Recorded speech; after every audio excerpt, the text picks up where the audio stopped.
taken over recruiting. Yes. Okay, so what is recruiting's challenge? So we've got a bunch of challenges right now, of course, as we're still in the midst of the global pandemic with travel restrictions, with bans on large gatherings. It's been very difficult because we recruit across the nation, right? We recruit in San Diego, we recruit in New York City, we recruit in Chicago, we recruit across the nation. That's become very difficult during COVID. Of course, as we're also coming out of the reimagining process for the new training academy and curriculum, we had to stop recruiting for a while as we took everything offline to re-gear our process to come more in line with what the community expects. So how long did you stop? What was the timeline? I don't have an exact number. It was over a year, I believe, that we closed recruiting. I can get you that number. How hard is it to pick up after stopping for more than a year? It's very difficult because you have no momentum, right? Normally, as we continually recruit throughout the year. For example, we're recruiting this year for 3 upcoming cadet classes through 2022. And to have to start from scratch again, you keep some momentum rolling. There are people that are interested in one class, they get held up, or maybe they haven't graduated from college yet, and so they just roll over into the next class, and that all stopped, of course, and has made gaining that momentum again pretty difficult. I mean, so you guys are beyond high gear. I mean, it is full on. Yeah, 24/7 working, you guys. How many people do you have working under you? I have about roughly 18 people between recruiters and background investigators, plus civilian staff of background background investigators. Recruiters, background investigators, and who else? I have civilian background investigators as well, so I've got some officers and then some civilians. Okay.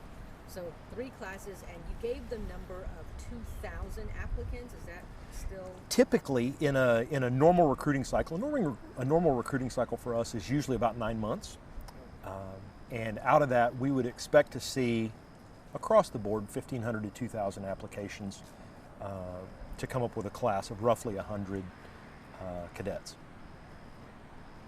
So we are working with that right now. So on top of that ginormous challenge, you've got another one too. Talk about that. Oh, I'm sorry. Within that, you have a subset challenge. You're trying to reach a particular population.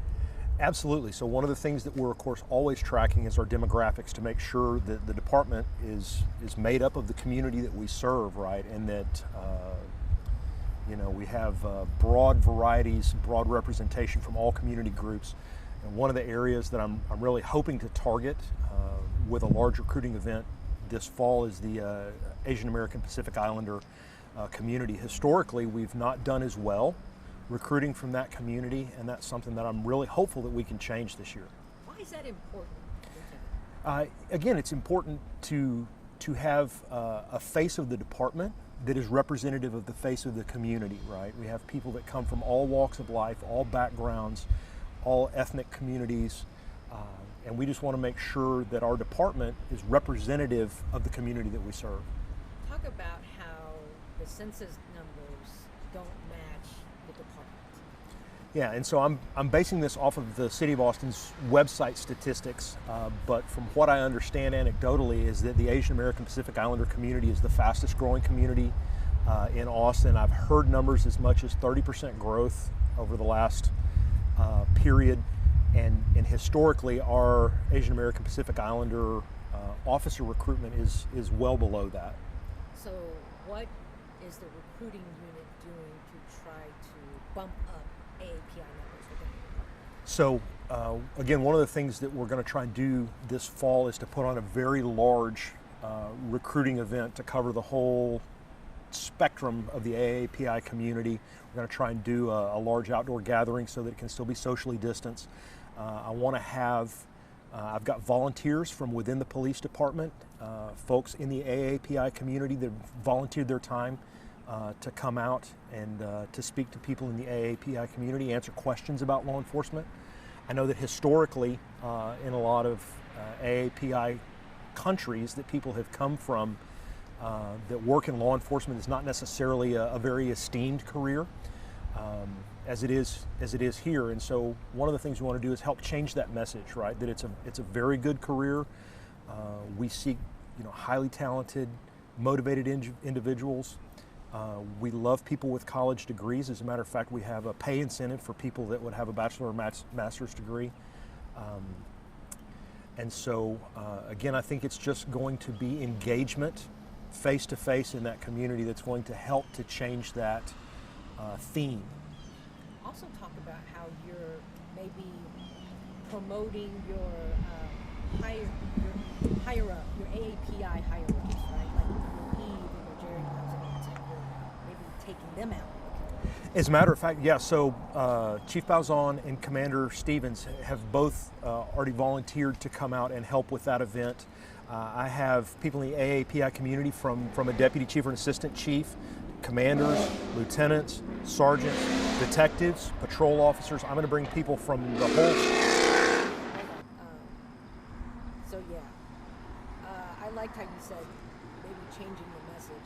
How does changing the message then, how are you going to use like Commander Stevens and Assistant Chief Balzon to change the message for the AAPI community? These are people in our department that have been very successful. They've had very long and successful careers in law enforcement, and I would consider those people to be models of what can be achieved as we begin to have our department look more like the community that we serve.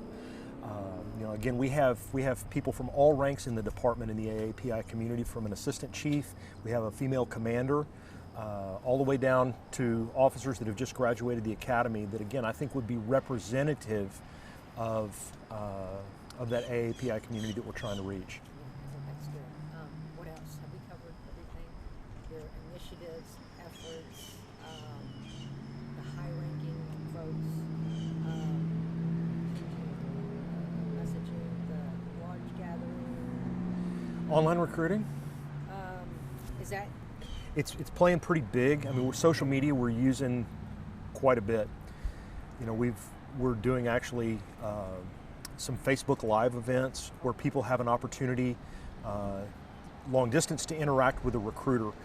One of my missions down here is I'm trying to make our recruiters as available to the community to ask questions about our recruiting process, what it's like to become a police officer, how long does it take to become a police officer, what does a police officer get paid, those kinds of things. We're really working using social media and technology to try and leverage those opportunities to reach people coast to coast.